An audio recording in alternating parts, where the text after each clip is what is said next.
Hello and hi guys. Assalamu alaikum. How are all of you? Well, my name is Yusuf, as you guys know.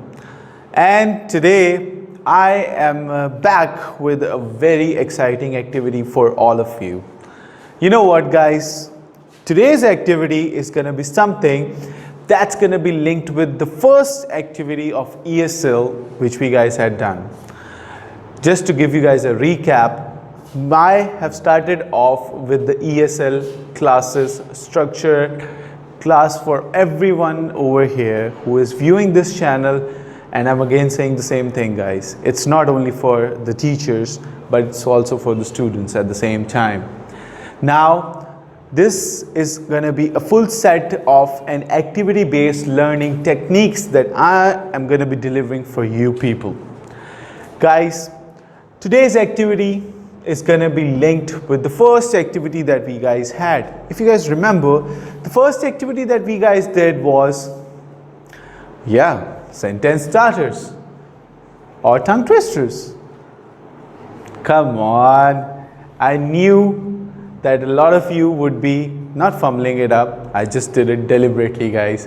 Obviously, this is going to be linked with our second activity, that's sentence starters. So guys, what are we going to do and how are we going to do that? That's the main important thing. Sentence starters was something in which I started off with a few set of words in the start and I left the rest blank. Gradually the variation came in which I passed it on and completed one complete sentence and asked you people to complete the rest one. That's how sentence starters was done. Well, let me introduce what the activity is going to be like. Today, the name of the activity that we guys are going to move on is going to be why might you? This thing sounds interesting. A lot of you would be thinking, why might you? What do I mean by that? Why might you? Guys, we are going to be practicing conditional sentences today. Means, most of the time, a lot of you people, if any condition comes in front of you, that you have to answer it in that manner, or that is going to be something that you always try to have a great thought on because of the fact it can be a lot of things. Again, before we proceed to the activity, let me tell you guys what are going to be the objectives of this activity.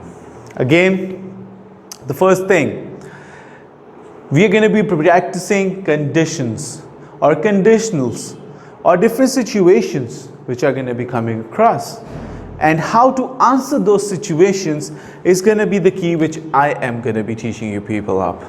Second, this activity is again going to be promoting the element of imagination and creativity.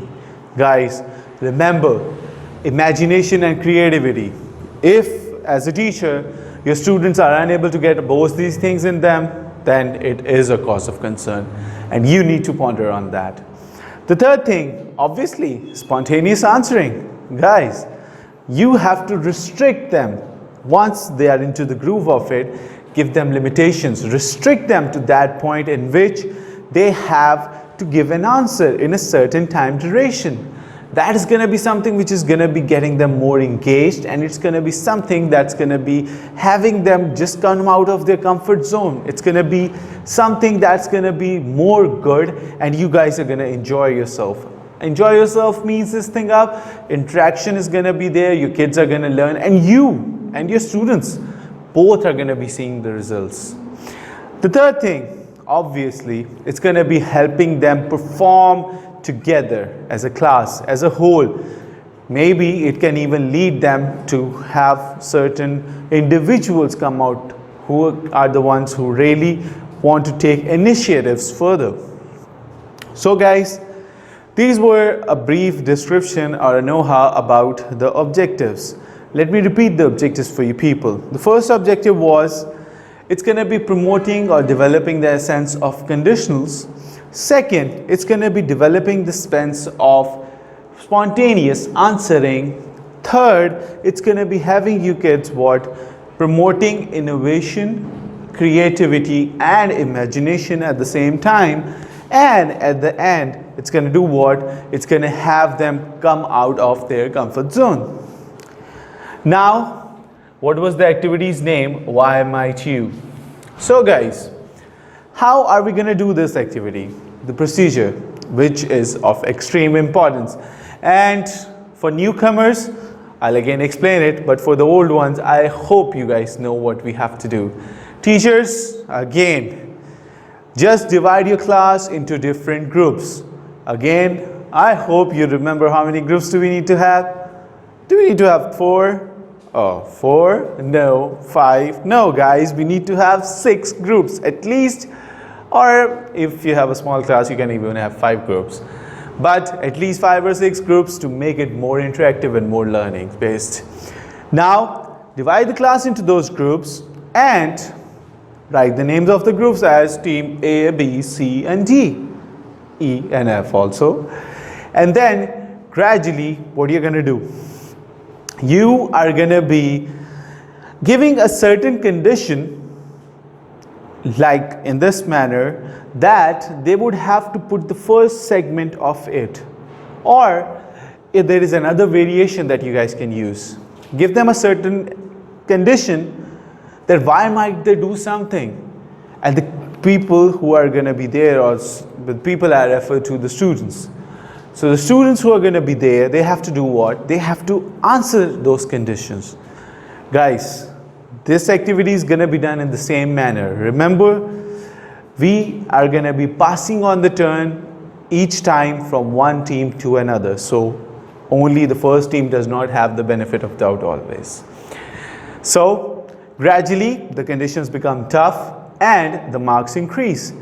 As the marks increase, the conditions become more tough and it makes the environment even more lively. Live wire goes on in the class and everyone has a ball out of it.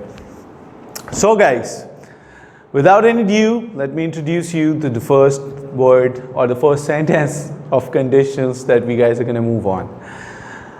Oh, the first thing is going to be, why might you stand on your head? Sounds interesting, right? Why might you stand on your head? Now, give your class 5 minutes to think on it. And if you are an individual who is trying to learn English and an ESL class by Yusuf, you need to give yourself also time. So think, why might you stand on your head? What can be the cause of it? All right, after pondering, what can be the possible answers or what can be the possibilities that can come in your mind? Well, I'm performing in a circus, that's why I'll be standing upside down on my head. Or I am doing a certain sort of a gymnastics, all right? Or I want to impress someone. Or it's a habit that I have developed with time. Well, frankly speaking, it isn't one. Guys, let's move to the next conditional. Next one, which I'm going to be presenting for you people, is going to be what? It's going to be, stop talking for a day. Now, if you guys notice one thing over here, the conditionals or the things or the sentences that I'm bringing in front of you people, they are quite intriguing. They are not something that you would easily be able to answer. So you have to think about it, guys. Why easily be able to answer? So you have to, the cause of it. Why would you like to stop talking for a day? So that is something that you really need to move on.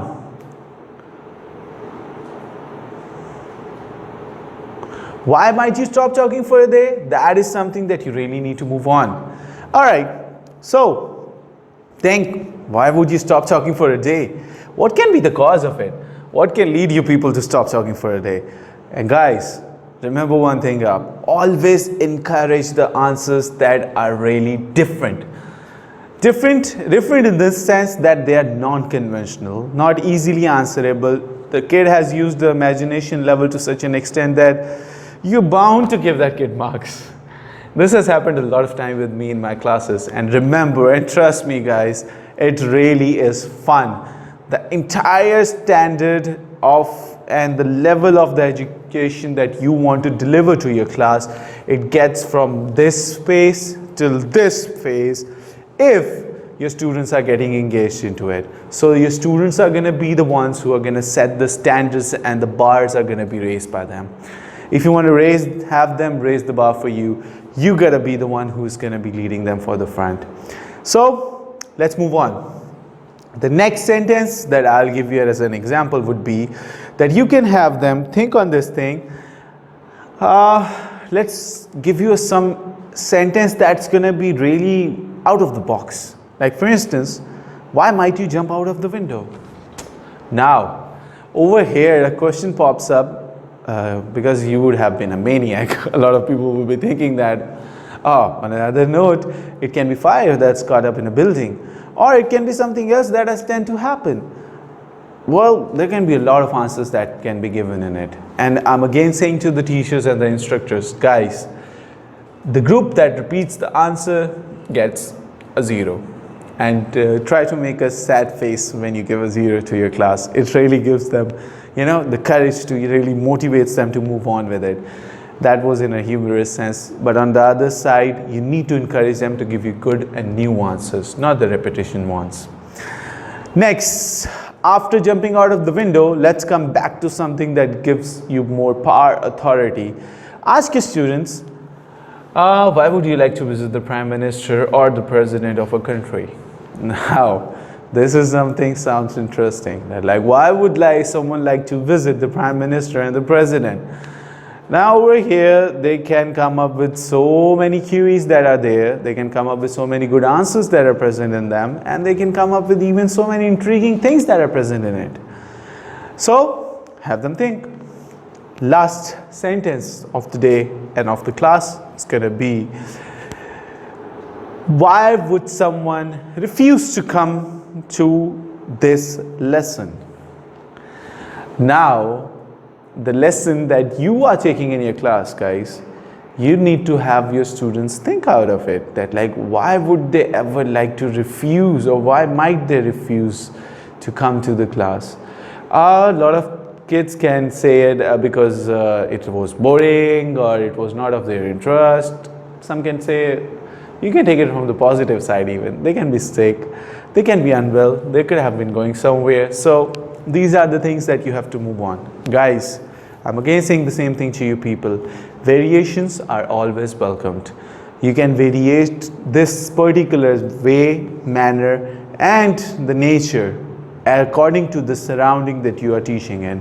But remember, the execution, try to do it in the manner that I'm trying to tell you people, because this way your students are going to learn and they're going to be engaged. So at the end, I'll again say you people, you gotta give us comments, you gotta like us up, and you gotta let me know that are you guys liking it? What are the things that you really want me to work on? What are the things that you guys feel that I should be going on further? What's the area of interest that you guys are lacking, that you really want me to help you out with? You are always free to welcome and to email us up on our email address that we guys have presented to you. If you guys have not subscribed to our channel, guys, this is the time to do it, because whatever we guys are doing, it's for you people. So it's a bye from my side. Thank you very much. Bye bye.